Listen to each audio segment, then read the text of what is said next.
Hi guys, welcome back.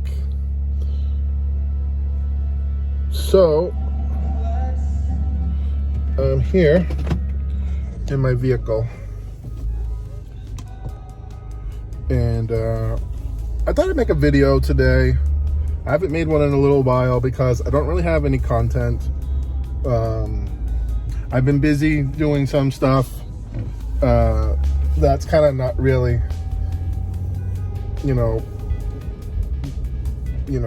vlogging material.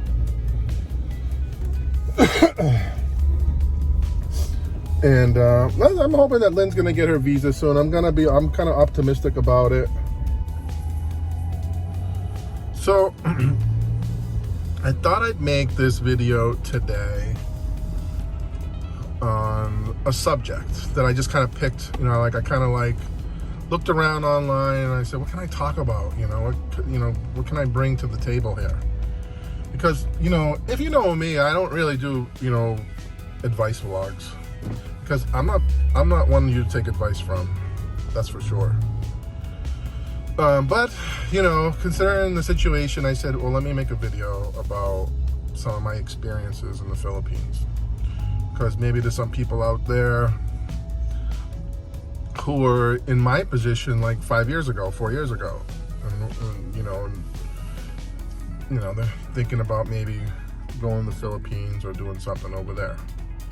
So one of the topics that I found very, very interesting was dangers to expats or foreigners, living in the Philippines or in the Philippines. So I thought that was a good subject. I could talk about that. I could give you some perspective on what I think, what my opinion is on that subject. And the first thing that comes to mind when I think about dangerous situations or danger, what poses a danger to a foreigner or an expat living in the Philippines, and the first thing that pops into my mind is driving, whether it's a motorbike or a car. Driving, I think, is probably the most dangerous thing you can do in the Philippines. That's my opinion, okay? Not everybody gonna probably agree with me, but I think the most dangerous thing you could do, the most dangerous activity that you could partake in the Philippines is driving a car. You really have to get used to it. I don't remember how I did it. I think I just kind of dove into it. And I remember my first year, my first 6 months with the car, I was getting honked at a lot, and it was very scary, for me. And you really have to know the rules of the road over there. And you're not going to read it in some playbook. You have to experience it, you have to learn it, and you have to absorb it. And the only way you can do that is by driving. There were no lights other than in Tagbilaran when I was living there. And then recently they put some lights in Talabon and then some lights in Ubay. And no one knew how to use them. I mean, most of the people there don't have a license. They don't know. They never read a book in their lives. They don't know anything about traffic lights. So a lot of the people, when they first did the traffic lights, they didn't even know what they were. They're driving through the red lights. They didn't know you can turn right on red. And but getting into an accident in the Philippines, as a foreigner, can be very dangerous. Because what you have to know is one thing. If you buy a car and you register it in your name or in your spouse's name, they're the ones who are going to be responsible for any civil or criminal liability. Civil, I mean, if you hit someone and you damage their car, you're paying. If it's your fault, you're paying. If you kill somebody, you're liable. You're paying. If you're the registered owner. So what does that mean? That means that if you hire a driver and they're driving your vehicle and you're in the car and they get into an accident, they're not responsible. You're responsible. The registered owner is responsible. And some people might not agree with that, but go speak to a lawyer. They'll tell you, and look it up online. The registered, it's been through the Supreme Court in the Philippines. The registered, that was the reason why they want people to register their cars, so they can find out who's going to be the liable party when there's an accident. it's the registered owner. And let's say you sell your car, and then you didn't transfer the ownership properly, and that guy is driving around your car after he paid you for it, and he didn't put it in his name, and it's still registered in your name, and he gets into an accident, you're liable. You're the one gonna have to pay. It's just amazing. It's just absurd. But yeah, driving in the Philippines, very dangerous. Number 2, what would be the other thing that's most dangerous to foreigners living in the Philippines? That would be,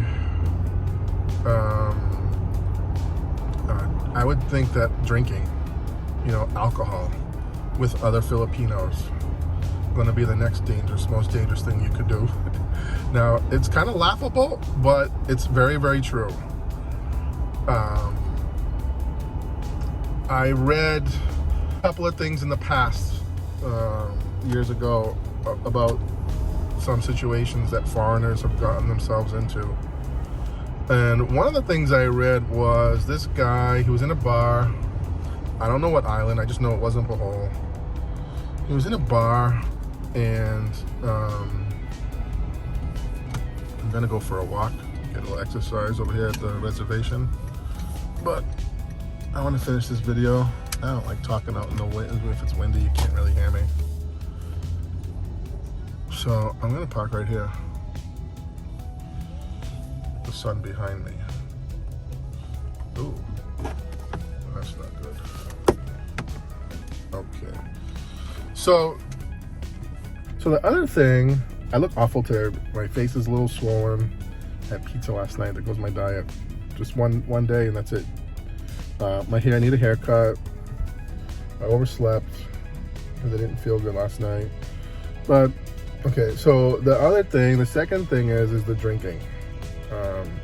That can put you in a really bad position, a really bad way if you don't know what you're doing, if you're not careful. So the story that I read a couple years ago was a guy was in a bar and drinking, minding his own business, and a couple of drunk Filipinos come up to him and they wanted him to buy them a Tanduay, a bottle of Tanduay. He did. And then they finished that, they're drunk, and then they come to him again, they want another bottle, and of course he said no. And then an altercation happened, and the guy either got shot or stabbed to death right there in the bar. Of course they caught the people, they went to jail. But me, I've never been drinking in any bars in the Philippines. Of course you might have seen me at Henan at the outdoor, pool bar. Yeah, but I've never been to in Anda they have the Hangover bar. I've never been inside there. If you drive by there, it's like dark, it's dingy.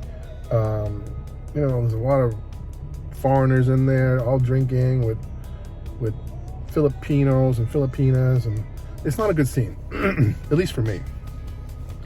Now, I can understand why a lot of foreigners go to those bars, and it's not always to meet people, to meet women. It's to hang out with other expats, because like let's say you're from Germany or you're from the UK, hanging out in a pub and drinking beer, it's a cultural thing. So, for me, the cultural thing is eating. It's not drinking. This is so funny. So, you want to put yourself in that situation in a bar, drinking around other drunk Filipinos, you're going to put yourself in a very bad way. And if you remember not that long ago, I wasn't there, thank God, but there was a fiesta up at Lynn's parents' house, and Lynn's parents have the Sari Sari store, and they sell the Tanduay and the Red Horse, and they have the karaoke machine. And some guy, one of the neighbors or a cousin or a relative, I don't know who, but some guy got so drunk, he whipped out his gun and shot the karaoke machine. Okay, caused a big ruckus, caused a big fight, and Lynn's parents to this day have no karaoke machine. So I'm telling you that if you come to the Philippines and you think you're gonna hang around with a group of Filipinos and drink all night long, get drunk, it's all fun and games until someone pulls out a gun, and that's what's gonna happen. I mean, that's not what's gonna happen, but it could happen. I never put myself in that situation, ever. You might see some of my past videos where I'm drinking, and especially my older construction videos, like on a Saturday, it's the end of the work week, and I'll buy a bottle of Tenderwine, a bottle of Coke, and I'll sit around with, you know, Sammy and Nando and a couple of other guys, and we'll drink some Tenderwine, and that whole session lasts for no more than an hour, like maybe a half hour, and then they're gone, they go home. I don't consider that to be a dangerous situation. But if you're gonna sit there all night with these guys, or with anybody, and drink and drink and drink, you could end up in a bad situation. What's the third thing? So the third thing that could put you, that could be dangerous, potentially dangerous, if you're living as a foreigner in the Philippines, is owning a business. Now, there's been a lot of troll accounts lately, like troll YouTube channels, and such baloney. People who think they're so self-righteous and that they have the right to tell other people how to live and how to vlog and what to do. I don't want to get into that, but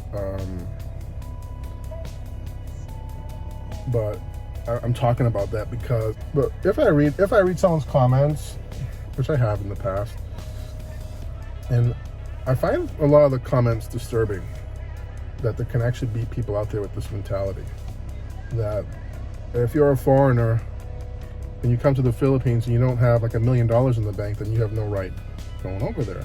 And that's just hogwash. It's just baloney. Who am I and who are you to tell another human being how to fulfill their dreams? Okay? And not everybody has a lot of money to do that.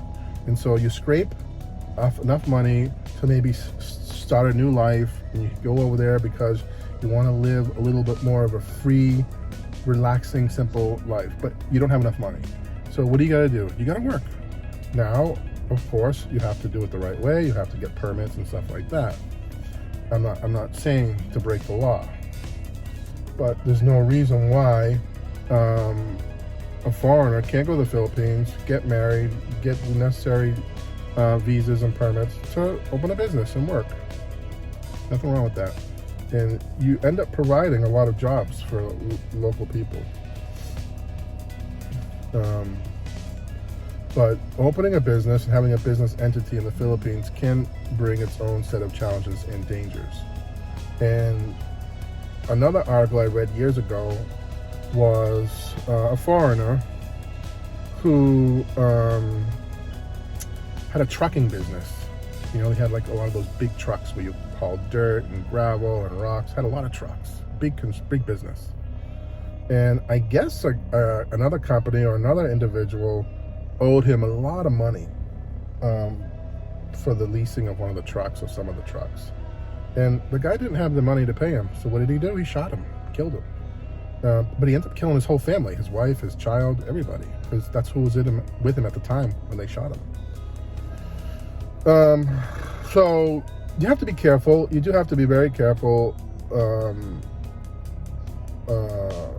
Filipinos are very proud people, and the stress of owing someone else a lot of money can make people do crazy things that they maybe normally wouldn't do. So you have to be careful about that. Me, I don't get involved in any of the business stuff when it comes to like our place. And Lynn's a Filipino. She can have as many businesses as she wants. She can operate her Airbnb business. She can do whatever she wants. She's a Filipino. I think an Airbnb business is a great business because it's under the radar to other people, not to the government. You get a tax statement. You got to pay your taxes on it. There's no getting around it. So if you think that we're on Airbnb and we're not paying taxes, it's ridiculous. Because you can't. They won't give you a paycheck, Airbnb, unless you register with a tax ID number. So, but I think it's a great business because everything is done online, and it's hard for people to get jealous when they can't really see. I mean, they can see the new guests and this and that, but they don't really know what you're making. And you're not really hurting anyone else's business. So that's a very I call it like passive income, you know? So I think Airbnb is a great business to have in the Philippines. It's all done online. You collect your money online, and you're not bothering anybody. So you open up a business. You got to be careful, guys, in the Philippines. You know, you don't really hear.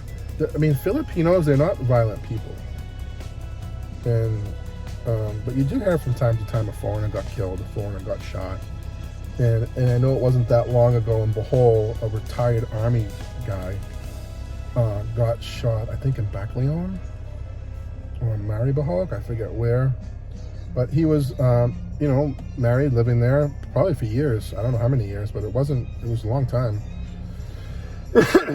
And he got double tapped right in the chest, you know, point blank. Or it was the head. I don't know. One or the other. Doesn't really matter. And you don't get shot like that for no reason. Just so you know. You know, it's not like the U.S. where you're standing at a train station, this poor Asian lady, standing at a subway in New York City, and she gets pushed in front of, intentionally, to kill her, gets pushed in front of an oncoming train. She died. So sad.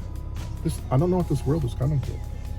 So, I mean, you don't really see random acts of violence like that in the Philippines. If someone's going to kill you or shoot you, they have a reason. You might not like their reason.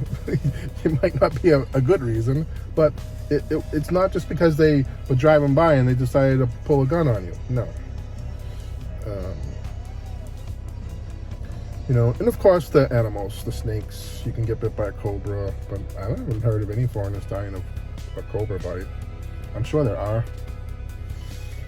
So, I don't know, hopefully I did you some justice on this video about what to be careful for if you're living in the Philippines. Me, I love living over there. It's a sense of freedom that you don't have here.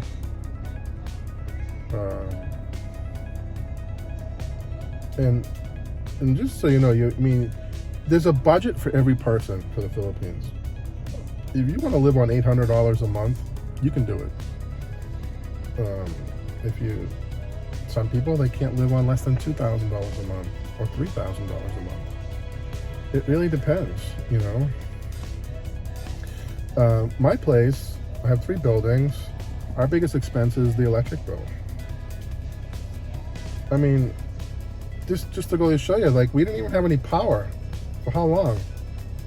And our electric bill last period came to 1,700 pesos. I'm like, for what? But we got a big expense, the electric bill.